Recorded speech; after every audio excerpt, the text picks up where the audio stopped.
Hey, welcome back to the channel. It's your man Prime Time, and you already know you're on Prime Time Talk TV. And yeah, I'm back at you with another good video, and you already know the routine. Once you enter my house, wipe your feet off, hit the like button, hit the subscribe button, and smash the bell icon so you can be notified the next time I drop these next latest and greatest videos like these. Oh man, let's go ahead and jump on into this video, shall we? How about Shakur Stevenson, man?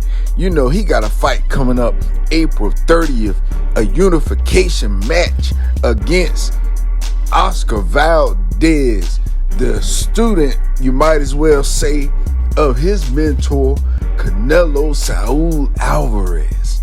And he's going against Shakur Stevenson, that's also a student, or, you know, you could say a trainee of who other? Terrence Bud Crawford. So basically, in all actuality, this fight of Shakur Stevenson versus Oscar Valdez, a unification match for the WBO and the WBC titles.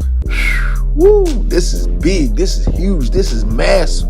This is going on right after we got the 3-belt unification of Earl the True Spence versus Yordenis Ugas. So April is stacked. April is explosive.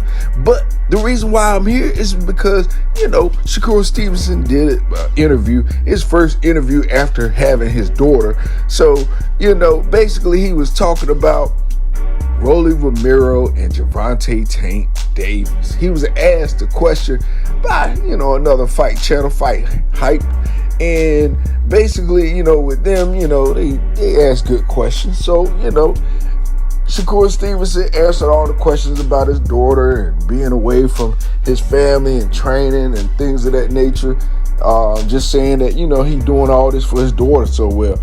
You know, he had to definitely ask about, you know, who he picking for the Gervonta Tank Davis Rolly Romero fight, because, you know, Rolly Romero had some harsh judgment words about Shakur Stevenson and his Nakathila fight, basically saying Nakathila, you know,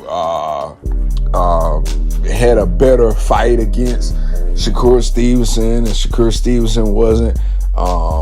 He didn't show no championship caliber power and all this and that, you know. But Shakur Stevenson said, "Hey, Rolly Romero, you the same dude that got beat by a guy and they still gave you the fight." He said, with the Nakathila fight, I won every round. So, you know, just because I didn't knock the guy out, a guy that was trying to survive, a good fighter that just beat Burchell. So, you know, hey, this guy Nakathila isn't no easy walk in the park. He just sabotaged somebody that's supposed to be making a comeback fight. Their comeback fight is over. So that lets you know how good Nakathila was, that a lot of people try to discredit Shakur Stevenson for that. But that's how they do the black fighters.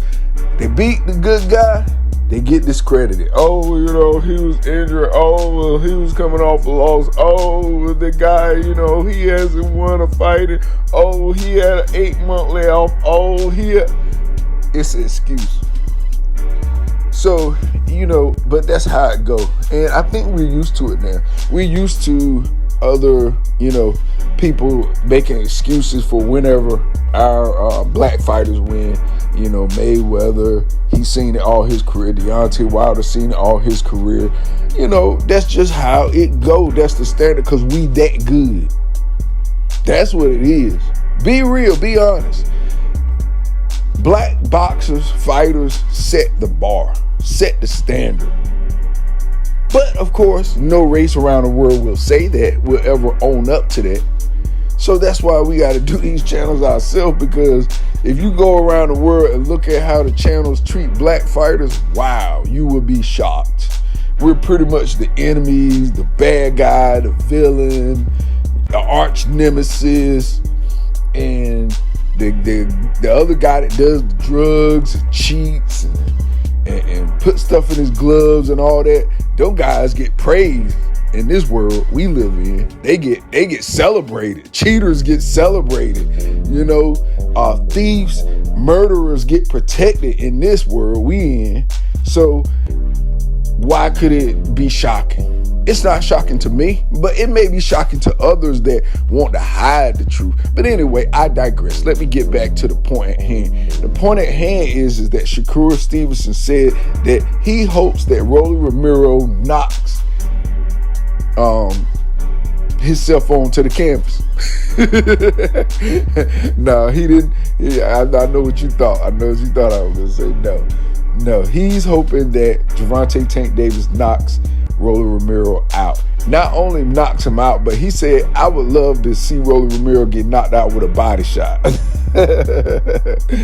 Yeah. Basically he was saying that, of course, Rolly Romero, he got a little pop. He got an awkward style to him like Murata or something like that. But, that's it. He ain't got no footwork. He ain't really got no good solid boxing technique to him. So he gonna be very unorthodox. And, he said that's how he think Gervonta Tank Davis gonna catch him. So, and that's the same thing I broke down fights probably about 30, 40 videos ago, when the first time they were saying that Gervonta Tank Davis and Rolly Romero were going to fight. Well, I did a video then giving a breakdown. If you go back and search that, you'll see I got the receipts to say and to prove what I'm talking about.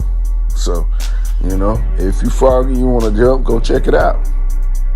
But anyway, with that being said, it is still going to be a good fight. Now, the only thing I will say about this fight is that even Gervonta Tank Davis came out and said, that this is his last fight, under the Mayweather banner. He was like, he been wanting good fights. He been wanting the big fights. But he was like, if you notice, they fight in-house. So they basically just trying to find out in-house who's the best one that we're going to go forward with. So that's what this whole Gervonta Tank Davis versus Rolly Romero thing is about, is to see who's the one that they really going to invest in, because they don't know if, I truly believe that they don't trust Gervonta Tank Davis all the way with his winning ability to beat fighters. Because he takes a lot of punishment. If you look at majority of his fights, he eats a lot of shots until later in the rounds.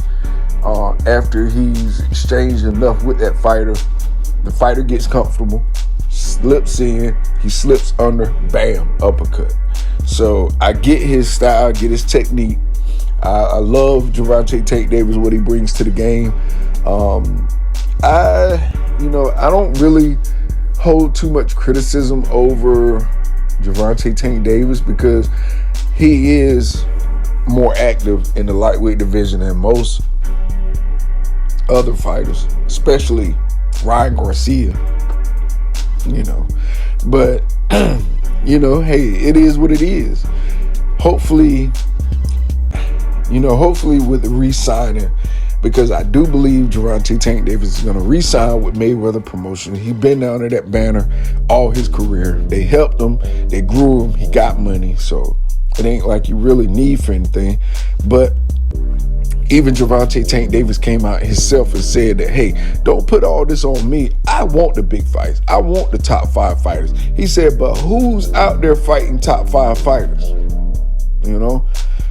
Yeah, well, to answer your question, Devin Haney is, Shakur Stevenson is, so those 2 guys are fighting top guys in the lightweight division. So can't say nobody is fighting. But I will say this much.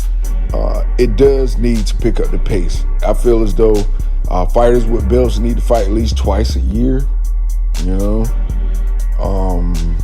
or maybe it should be the other way around. Guys wanting to fight for a belt should fight twice a year, and the champion fight once a year. I don't know. Hey, what you think? Leave it in the comment. Let me know what you think about that. How many times do you think a champion should fight? How many times you think a challenger that's trying to get a belt should fight a year? What should be the mandatory time? That's what I would like to know. So, anyway, congratulations to Shakur Stevenson on the birth of his daughter. I know he's ecstatic about that. He said that, this training camp is for her. So, I know that feeling as well. So definitely congrats on that. And definitely look forward to this awesome fight, April 30th, between Shakur Stevenson versus Oscar Valdez for the WBO and the WBC unification match. That is going to be awesome. Definitely get your tickets. Go ahead, subscribe. Go ahead, sign up. Get the pay-per-view in advance, whatever you need to do. Make sure you're in the place to be or somewhere in the place so you can see who's going to be the next unified champion in the lightweight division. And we already know, but we got to go through the formalities. So with that being said, that's all I got for you in this video. You already know the routine. When you leave my house, hit the like button, hit the subscribe button, smash the bell icon so you can be notified the next time I drop these next latest and greatest videos here on Primetime Talk TV. And I'm on social media everywhere. Definitely go to the website and cop some PrimetimeTalkTV.com merch. All right, y'all. Peace.